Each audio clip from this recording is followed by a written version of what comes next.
Pero es que yo la amo. Es verdad. Hoy hablaremos de los famosos, con la vida más escandalosa. Ah, caray. Eso sí me interesa, ¿eh? Bueno, sin más preámbulo, vamos a comenzar. En primer lugar, tenemos a la actriz María Félix. Ella fue una de las más reconocidas actrices de la llamada época de oro del cine mexicano. Se caracterizó por su carácter fuerte y una personalidad intrigante. Pero como siempre, echando mentiras, ¿verdad? Una de las cosas que más llamaba la atención era lo controversial de sus declaraciones. Por ejemplo, afirmó que estuvo enamorada de su hermano, viviendo un amor incestuoso con un sabor muy especial. Que de lo que decía, habló mucho de mi tío Pablo y de un amor, yo le diría torcido. No, incestuoso. También es intrigante el día que aseguró haber comido carne humana, descubriendo después de que ya había sucedido, dejando a muchos con la boca abierta, ya que no es algo muy común. Carne humana, yo comí carne humana una vez, pero de verdad. Por otra parte, siempre se caracterizó por hablar sin pelos en la lengua.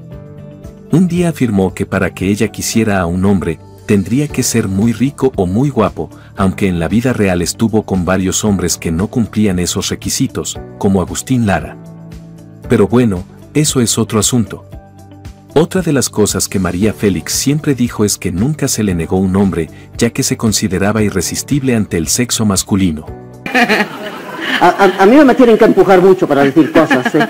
Así que ten cuidado, ¿eh? Yo sé, no, ni hablar. Cuando falleció, sorprendió al dejar su herencia no a su familia, sino a su ayudante personal, quien se dice que fue amante de su hijo Enrique Álvarez.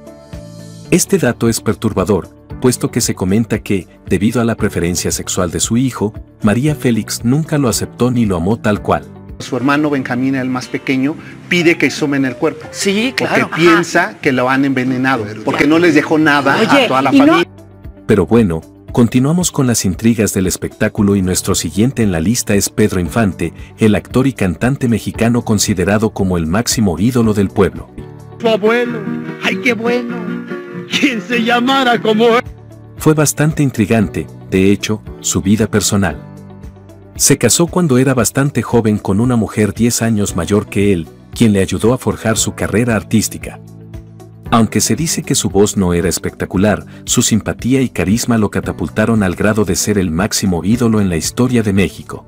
Como las cosas iban mejor, Pedro y María Luisa se casaron el 19 de julio de 1939. Sin embargo, varias cosas intrigantes rodean su vida. Después de separarse de su primera esposa, desarrolló interés en mujeres jóvenes, como Lupita Torrentera, una bailarina que apenas empezaba en el medio artístico. Infante la conoció cuando ella bailaba en el teatro lírico y a base de su personalidad, carisma y fama, logró enamorar a la joven bailarina, con quien tuvo 3 hijos.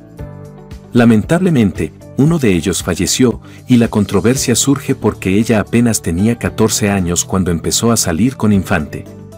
Aunque muchos aseguran que para la época era natural que una mujer tan joven se casara, lo curioso es que su siguiente esposa la conoció mientras filmaba la película Los Tres Huastecos, cuando ella apenas tenía 12 años.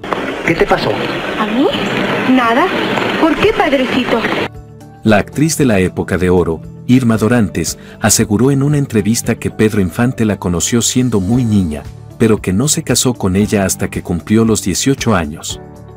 Fue a causa de este matrimonio que se dice que ocurrió aquel fatídico accidente en el que Pedro Infante perdió la vida. Resulta que, en realidad, la primera esposa de Pedro Infante nunca le dio el divorcio, por lo tanto, nunca pudo casarse.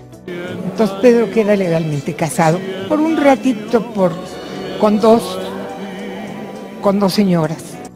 Al querer casarse con Irma Dorantes, falsificó la firma de su ex esposa, lo cual le causó graves problemas legales. Hasta que 3 días antes de morirse, logra nulificarse. Debido a eso, tenía que presentarse en una corte en la Ciudad de México, y por evitar esto, abordó el primer avión que pudo encontrar, aunque este estuviera defectuoso, viejo y solo usado para transportar carga. Incluso el día del velorio del señor Pedro Infante, tú no puedes estar ahí, no te dejan. No me deja porque la señora dio órdenes de que yo no entrara. Esto fue lo que lo llevó a su trágico final. No es posible que haya muerto Pedro Infante. Cada que la veo venir. A pesar de todo, sus canciones son muy recordadas, como por ejemplo Amorcito Corazón o Las Mañanitas, que hasta el día de hoy siguen siendo las favoritas en los cumpleaños. Sin embargo, esto no deja de hacer que la vida de Pedro Infante sea intrigante y a la vez controversial.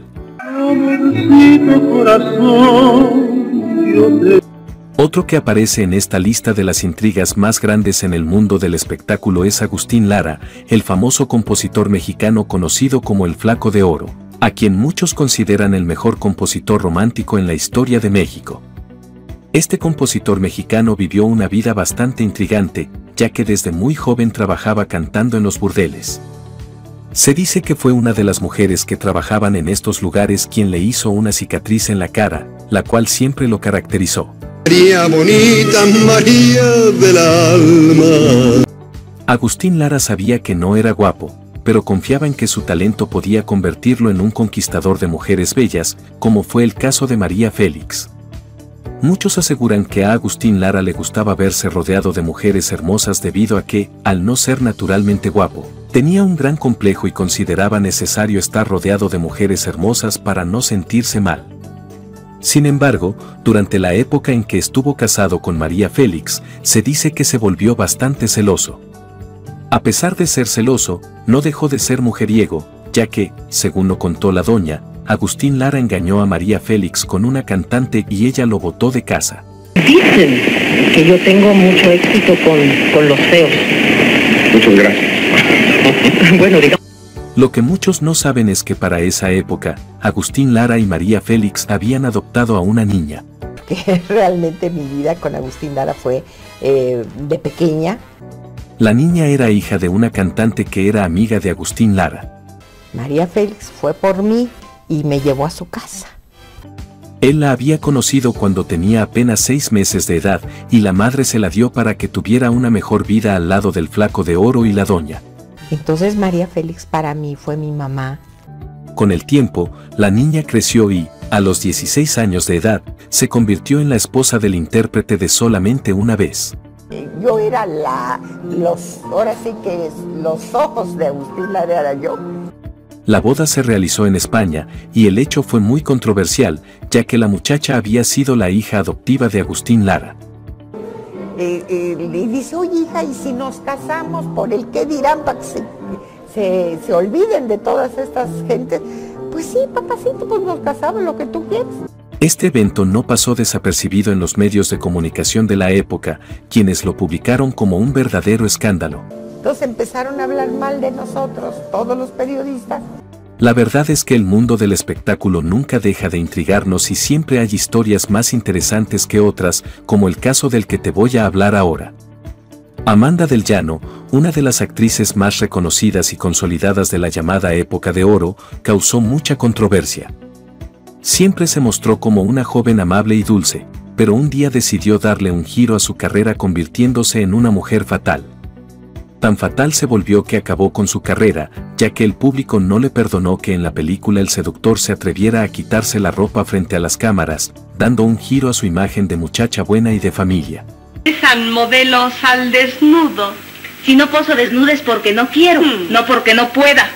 Aunque no fue la primera en hacerlo en el cine mexicano, sí fue una de las más afectadas, ya que el público no se lo perdonó y los productores dejaron de llamarla para producciones cinematográficas. La pérdida de trabajo fue tan grande que tuvo que irse a España a trabajar como cantante.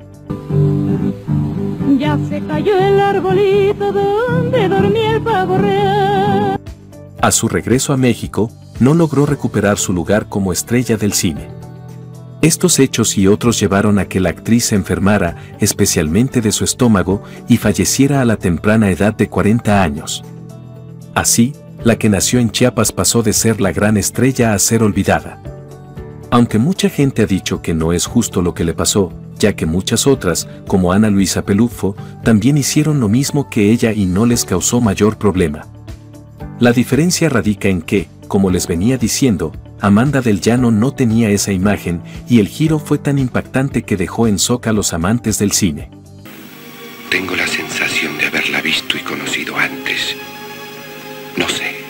Muchas veces no entendemos que las personas solamente interpretan papeles y que en realidad no son como se muestran en la pantalla. Nos hacemos la idea de que si una persona es buena en una película, debe ser buena en la vida real, y no es así. Ellos solamente interpretan papeles, pueden ser villanos, mujeres de la vida galante o unas damas de casa sumisas. Todo depende del papel que les toque interpretar en el cine. No sé, desde hace días andas como extraviada, tienes algo raro. Otra de las vidas más intrigantes en el mundo del espectáculo es la de Lucha Villa. Que nunca, jamás había sentido. Se casó siendo muy joven, a la temprana edad de 15 años, con un productor de espectáculos como Mario Miller. Te quise amar.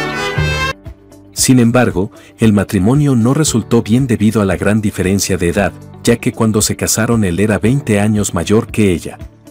Como sabemos, a esas edades la vida se ve de manera diferente, pero a pesar de eso, procrearon 2 hijos. Fue después del divorcio que Lucha Villa empezó a abrirse paso en el mundo del espectáculo, trabajando primero como modelo y bailarina. Fue en ese momento cuando conoció a varias figuras como José Alfredo Jiménez y el compositor conocido como Ferrusquilla. Y tu amor no era fuego, no era lumbre. Un día, mientras trabajaba como modelo, una muchacha que se iba a lanzar como cantante no se presentó, y al quedar el espacio vacío, ella le dijo al productor que podría cantar en su lugar. Los productores aceptaron, y así fue como empezó su carrera artística, que luego se convirtió en una de las más exitosas de la historia de la música ranchera en México. Ninguna como tú me hizo feliz. Su vida fue intrigante, ya que Lucha Villa podría decirse que fue una de las mujeres más adictas al amor, casándose en 5 ocasiones. Ya no quiero saber nada.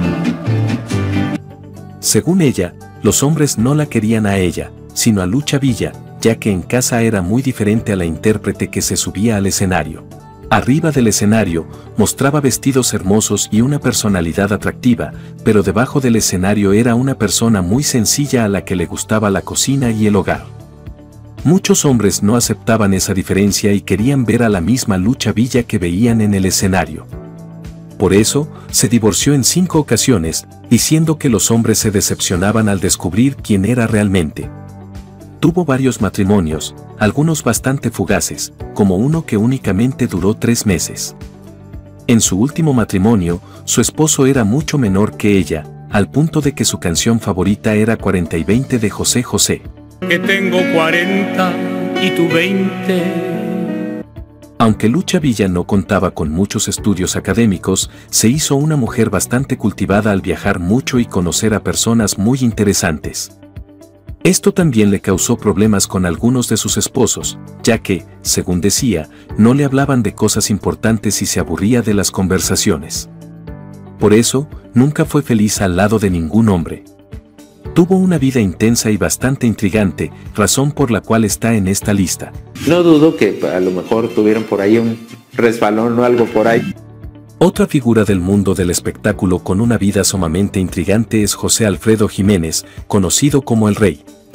Es considerado el mejor compositor en la historia de la música mexicana, ya que sus éxitos han superado todos los niveles de audiencia y traspasado fronteras, siendo apreciado tanto en México como en España.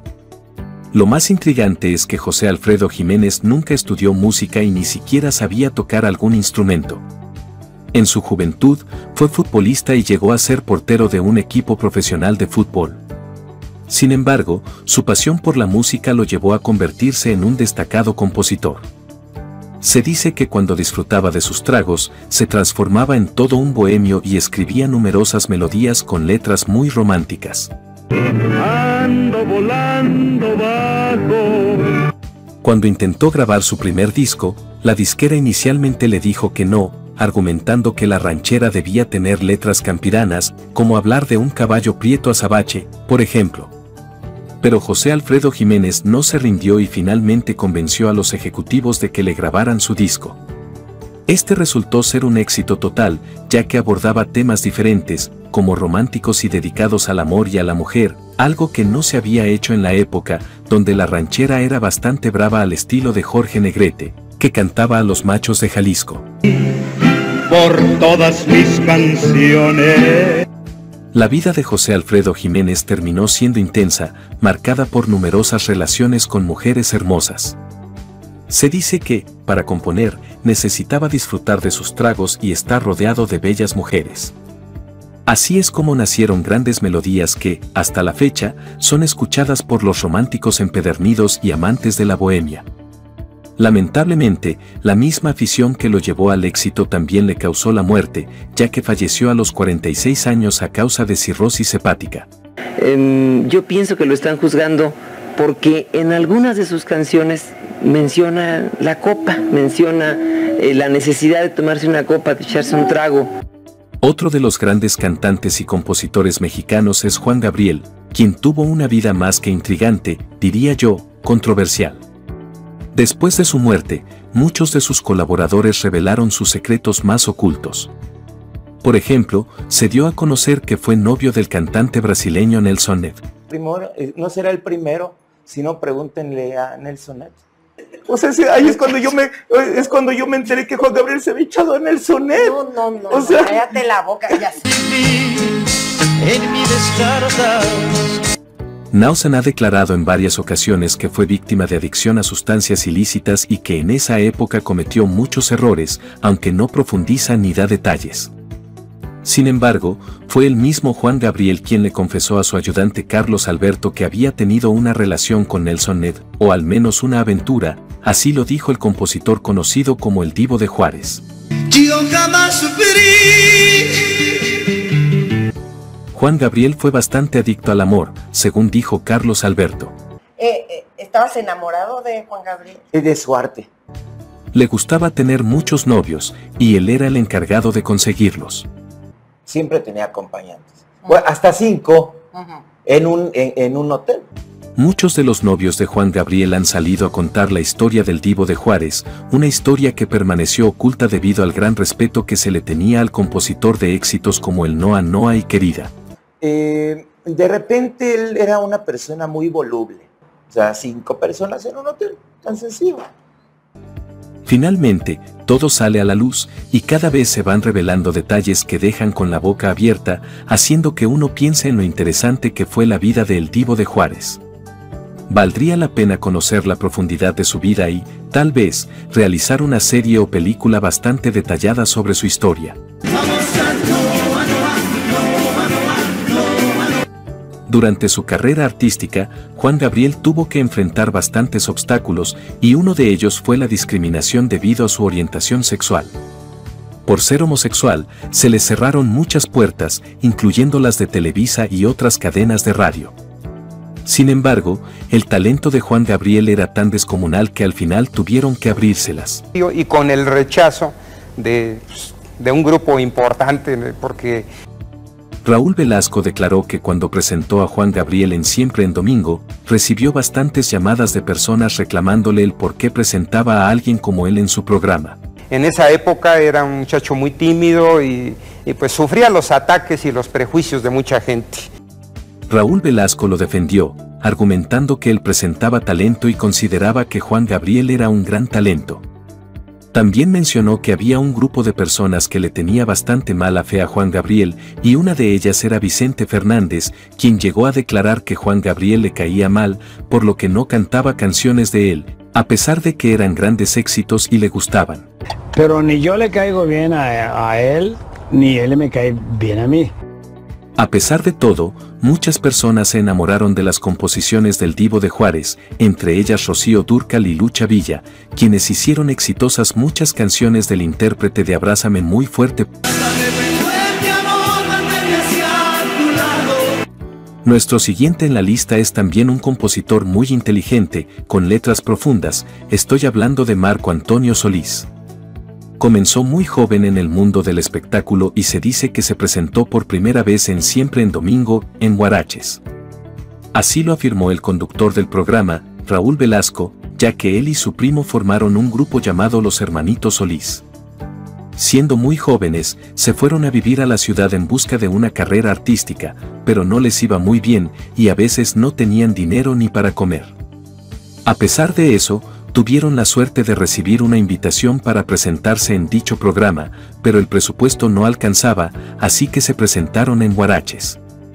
Después de eso, formaron lo que más tarde se conocería como los Bukis. Como yo te estoy queriendo. Dentro de las peripecias en el mundo artístico, Marco Antonio Solís conoció a cantantes como Marisela, a quien le compuso uno de los temas más exitosos de la historia de la música pop, titulado Por favor, ya no te vayas. Por favor, ya no te vayas. La cantante, siendo muy joven, con tan solo 14 años, fue novia de Marco Antonio Solís, pero la relación no pasó a mayores. Luego, Marco Antonio Solís se hizo novio de Beatriz Adriana, quien ya era una cantante con bastante recorrido en la música mexicana.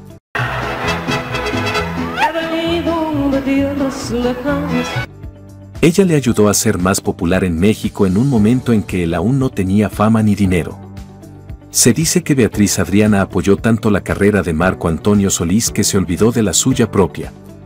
Cuando Marco Antonio Solís despegó y se convirtió en una verdadera superestrella de la música, se volvió mujeriego y abandonó a Beatriz Adriana. Vean lo que escribió.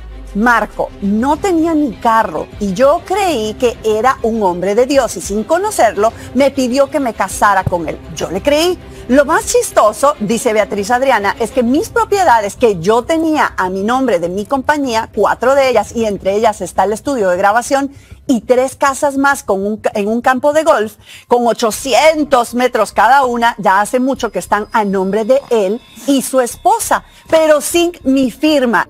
Dolida por la separación, ella no retomó su carrera artística a tiempo, hasta pasados algunos años, alegando que Marco Antonio Solís no se hizo cargo de su hija, que habían procreado y despotricando contra el cantante. Porque al marcharte tú. Cabe recordar que Marco Antonio Solís no es naturalmente guapo, pero tiene buen gusto y siempre se vio rodeado de mujeres hermosas. Además, su talento como compositor lo hace bastante atractivo ante el público femenino. Al final, también han salido a la luz muchos secretos ocultos de Marco Antonio Solís, como el hecho de que le han perdonado impuestos, y una participante de un reality show, La Academia, lo acusó de querer grabar un disco con el fin de obtener favores personales. Julia Jacqueline. Jacqueline, sí, como no, la conocí hace tiempo. Ella creo que tiene mucho talento, pues ojalá que le vaya bien, ¿no? A todos en general, ¿no? Es por eso que Marco Antonio Solís está en esta lista, ya que es una de las personalidades más intrigantes del espectáculo y aún no acabamos de conocer todos sus detalles. Otra de las vidas más intrigantes en el mundo del espectáculo es la del gran charro de buen titán, Vicente Fernández, quien se sumió en su propio mundo al punto de no tolerar la competencia. Llegó a expresar que no quería cantar donde hubiera otro artista con fama similar a la suya. De hecho, le prohibió a su hijo, quien también era su representante, que no lo colocara en festivales ni en carteles donde hubiera varios artistas, ya que el charro de buen titán quería brillar en solitario. El día que te encontré. Su arrogancia alcanzó tal punto que pagó a compañías de radio para que no pusieran a otros artistas que interpretaran rancheras, según han declarado varios artistas, como Jorge Valente y Juan Valentín, quienes aseguraron que Vicente Fernández amenazó a la disquera con retirarse si les grababan un disco a ellos. Eso en días pasados, un productor de Televisa decía que Vicente frenó a la música ranchera. ¿Qué opinión te amerita este comentario si fue así? Sí fue así, sí, bueno, o sea, es algo que todo mundo lo sabemos. Por eso, muchos han afirmado que, si bien Vicente Fernández le dio mucha fama a la música mexicana, también fue responsable de casi acabar con ella. Pero es algo que todo mundo sabíamos, sobre todo los cantantes de ranchero. Yo vi a uno de ellos llorar amargamente. ¿A quién fue? No puedo decir el nombre. No, pero son varios, o sea, les puedo decir Juan Valentín, ¿no? Juan Valentín, Valente Pastor, Gerardo Reyes fue el que recomendó a Vicente Fernández en la CBS. Durante la época en que reinó como el máximo exponente de la canción ranchera, no surgieron nuevos talentos porque él los tenía vetados, incluso llegó a vetar a imitadores y controlaba lo que la prensa decía acerca de ellos. Yo metí a Vicente Fernández a grabar, y el mejor testigo era Gilberto Parra. Como todo en esta vida se paga, al final de sus días, cuando Vicente Fernández ya había perdido todo su poder en los medios, surgieron varios escándalos. Los medios no tuvieron compasión y lo criticaron severamente, llegando al punto de que el Charro salió llorando en una entrevista con su exnuera Mara Castañeda. Muchos sostenían que Vicente Fernández no merecía ser tratado así, pero era la falta de costumbre, ya que todos los artistas están acostumbrados a enfrentar las consecuencias cuando cometen errores. A Vicente Fernández le costó mucho adaptarse a eso. ¿Te molesta? Aguanta, por favor. Posteriormente, el Charro se recluyó en su rancho, y no se supo más de él hasta que se dijo que había fallecido en un sanatorio de Guadalajara. Su vida fue bastante intrigante, ya que tuvo varias amantes a pesar de estar casado durante muchos años con su viuda, Cuquita Abarca. Después de su muerte, varias actrices del medio del espectáculo salieron a declarar que habían tenido romances con el intérprete de La Ley del Monte, algo que, hasta la fecha indicada, ninguna revista ni programa de espectáculo se había atrevido a mencionar debido al temor que le tenían a Vicente Fernández. Pues así es, México está de luto. Nuestro queridísimo don Vicente Fernández falleció el día de ayer. La noticia le está dando la vuelta al mundo entero. Otra de las vidas más intrigantes fue la de Mario Moreno Cantinflas, quien saltó a la fama por interpretar a un personaje pobre, aunque en realidad era todo lo contrario a su verdadera personalidad.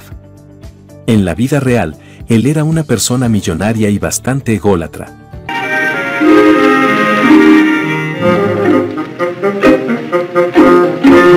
Se dice que era adicto al poder, llegando al punto de competir varias veces con Jorge Negrete por el puesto de secretario general de la Asociación Nacional de Actores de México. Aunque perdió en varias ocasiones, se convirtió en un férreo rival del Charro cantor. Al estar dentro del gremio artístico, Jorge Negrete gozaba de mayor popularidad que el cómico, lo que generó resentimiento en Cantinflas. Llegó al punto de acusarlo de malversación de fondos y de intentar matar a una compañera del medio artístico. Más tarde se demostró que todas estas acusaciones eran falsas, ya que los fondos que Cantinflas acusaba a Jorge Negrete de haberse robado fueron utilizados para hacerle un préstamo a Pedro Infante, y otro préstamo a Germán Valdés Tintán. Lo que ocurrió en su momento fue que Jorge Negrete, por no perjudicar a sus compañeros, no reveló para qué se había utilizado ese dinero, pero Cantinflas, lleno de coraje, afirmó que Jorge Negrete se lo había adjudicado. Porque repito que no sería justo que el solo voto de un representante que a lo mejor está enfermo del hígado decidiera los destinos de 100 naciones. Aparte de su adicción al poder, se dice que Cantinflas era amigo de los presidentes priistas de México y que sus películas eran utilizadas con el fin de adoctrinar a la población, especialmente las filmadas a color. Su vida amorosa también fue intrigante, guardando secretos íntimos, como su romance con Miroslava, el cual fue revelado por Ernesto Alonso. Este afirmó que Cantinflas fue cobarde y poco hombre al engañar a Miroslava durante 8 años, prometiéndole que dejaría a su esposa por ella, sin tener intención de cumplir con esa promesa. Se dice que esto fue la causa de que Miroslava tomara una triste decisión. También fue intrigante su romance con una joven de Texas, a la que él afirmó que era su ama de llaves y que al final le costó $20 millones. Según el sobrino de Cantinflas, lo que más le dolió a Cantinflas no fue el dinero, sino su reputación, ya que quedó como un mentiroso ante la sociedad. Y una de las vidas de los artistas más famosos de México, especialmente una de las vidas más intrigantes, es la de Luis Miguel, quien siendo muy niño fue bautizado como el Sol de México. El cantante, de ascendencia española, llegó a México siendo muy niño en compañía de su padre y su madre, quienes estaban dispuestos a hacer lo que fuera necesario para que su hijo tuviera éxito en el país azteca. Llegaron al extremo de mentir sobre su origen, asegurando que el cantante había nacido en Veracruz y no en Puerto Rico, con el fin de que Luis Miguel fuera aceptado como mexicano. Esta mentira duró muchos años hasta que finalmente fue revelada, pero Luis Miguel afirmó que todo lo había hecho por amor a México, mostrando así una muestra de las extremas medidas a las que estaban dispuestos estos personajes. Si hubieras amado cuando te amé. En esa época, uno de los personajes más oscuros y poderosos de México era conocido como el Negro Durazo, quien era el jefe de la Policía de México. Contaba con amistades poderosas, y Luisito Rey, el padre de Luis Miguel, lo vio como un puente y un escalón hacia la fama de su hijo. A través de él, podrían llegar a altas esferas, como los presidentes de México. Luis Miguel, gracias a la ayuda del Negro Durazo, llegó a cantar en la boda de la hija del presidente López Portillo, quien lo recomendó con Raúl Velasco. Este último no tuvo más opción que incluirlo en su programa debido a la recomendación del mismísimo presidente de México. Grace se enteraría que de esa visita a casa de los Rey surgió el apadrinamiento del general Durazo hacia la carrera artística de Luis Miguel. Se dice que, para obtener el apoyo del Negro Durazo, la madre de Luis Miguel tuvo un romance con él, respaldado, por supuesto, por el padre del cantante. Los padres de Luis Miguel estaban tan dispuestos a hacer lo necesario por el que al final terminaron separados y en graves problemas con la mamá sin un paradero conocido. Además, se dice que el padre murió de sida. Por eso, Luis Miguel se refugia en su yate y evita hablar con la prensa, temiendo que le hagan preguntas personales sobre su oscuro pasado, especialmente relacionadas con su padre y su madre, de quien se dice que ni siquiera sabe dónde está. Se decían otras historias que tenían que ver con el Negro Durazo y con la desaparición. ¿Tú también las escuchaste, Grace? No, ya no supe nada de eso. Y otro de los ídolos más importantes en la historia de México es el gran Rigo Tobar, quien, a pesar de ser un cantante popular, logró reunir a 400,000 personas en un concierto, manteniendo hasta la fecha el récord de asistencia a un evento masivo. Surgió de la nada, de hecho, se fue a trabajar como inmigrante a los Estados Unidos, donde formó su grupo La Costa Azul. Ann Houston vivía sin saber que su canción estaba siendo un éxito en las radios mexicanas. Al darse cuenta del impacto, regresó a México y trabajó con su grupo, alcanzando una fama impresionante. A pesar de no tener una gran voz, su estilo pegajoso le valió un grupo de fanáticos considerable. Y como lo dijera aquel eslogan, Rigo es amor. Una noche de 1981, más de 400,000 personas se dieron cita en el Río para disfrutar del concierto del cantante de Matamoros.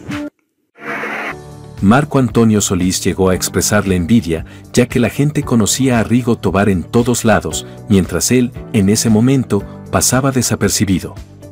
Sin embargo, el éxito y la fama no sentaron bien a Rigo Tobar. Los excesos y la pérdida gradual de la vista, debido a una enfermedad degenerativa en los ojos, comenzaron a afectar su vida. Después del terremoto de 1986, quedó completamente ciego, pero continuó teniendo buenos años de carrera artística. A pesar de todo, sucumbió debido a la falta de disciplina y la incapacidad para manejar su carrera. Al final de sus días, Rigo Tobar vivía en extrema pobreza en un apartamento en la Ciudad de México, enfrentando carencias sanitarias. El día de su fallecimiento, fue confundido con un vagabundo debido a su mal estado. Rigo fue trasladado al Hospital Santa Coleta, donde por su grave aspecto físico, lo confundieron con un indigente. Rigo Tobar fue un hombre mujeriego, y después de su muerte, comenzaron a surgir mujeres y presuntos hijos por todas partes. Algunos afirman que tiene más de 20 hijos, muchos usando el nombre de Rigo Tobar Jr. sin reconocimiento oficial. Las parejas de Rigo Tobar incluso se pelearon el día de su fallecimiento, disputándose el derecho de ser la viuda oficial, convirtiendo su velorio en un verdadero zafarrancho. Allá en mi pueblo donde yo vivo. Otro personaje que no puede faltar en esta lista de vidas intrigantes es Sergio Andrade, el famoso productor musical que alcanzó la fama a través del programa Siempre en Domingo. Era uno de los productores favoritos, y cuando veía un nuevo talento, se lo asignaban para que compusiera algunas canciones. Su fama creció al ser considerado un genio musical con abundante talento. Sin embargo, como suele suceder con muchos genios, perdió el rumbo y comenzó a creer que estaba por encima de la ley. ¿Por qué el juez Talamantes y la gente que está coludida con él han querido que no salga de ahí? Porque dentro de las leyes de otros estados no existe la misma pena a las mismas edades para las relaciones con adolescentes. Andrade se involucró en prácticas verdaderamente controvertidas, como reclutar jóvenes con la promesa de brindarles una carrera en el medio artístico. Creó un personaje de una mujer con el pelo suelto y las medias rotas, que, según afirmó Lorena Herrera, le fue ofrecido primero a ella. Herrera se negó al darse cuenta de lo turbio del personaje y finalmente, Gloria Trevi aceptó el papel. Este personaje transformó por completo la personalidad y forma de hablar de Trevi, ya que requería que fuera una persona bastante extrovertida. Mucha gente quedó con la idea errónea de que Gloria Trevi era así en la vida cotidiana, cuando en realidad solo interpretaba un personaje que Andrade había creado. Gracias al éxito de Gloria Trevi, Andrade logró reclutar a varias jóvenes que, lamentablemente, no tuvieron una carrera artística exitosa, pero sí enfrentaron numerosas penurias. Creo que ya es tiempo de ir con el psiquiatra. En la actualidad, Sergio Andrade vive tranquilo, ya que, a pesar de los cargos presentados en su contra, logró salir de prisión tras pasar solo 6 años. Una de las personas involucradas en este escándalo fue la periodista de espectáculos Pati Chapoy, quien cubrió la noticia con intensidad. Andrade afirmó que estaba dolida porque, cuando ella era ayudante de Raúl Velasco en el programa Siempre en Domingo, ambos tuvieron una relación extramarital y le fueron infieles al esposo de Chapoy. Pati Chapoy negó estas acusaciones y argumentó que eran tácticas de Andrade para desviar la atención, comparándolo con una rata acorralada. La cantante Mary Boquitas, también parte del grupo de Sergio Andrade, había comentado previamente que él y Pati Chapoy tuvieron algún tipo de relación. Al final, todo quedó en una mera intriga, pero este caso dejó su huella en el mundo del espectáculo mexicano. Pati es una mujer despechada porque Pati anduvo con Sergio Andrade a escondidas de su esposo. Ha sido un placer, amigos, compartir este momento con ustedes en este video. Les agradecemos, como siempre, por su preferencia. Recuerden, si disfrutaron del video, no olviden dejarnos su comentario y darle un pulgar arriba, ya que eso nos motiva a seguir creando más y mejor contenido. Sin más que decir por el momento, nos despedimos.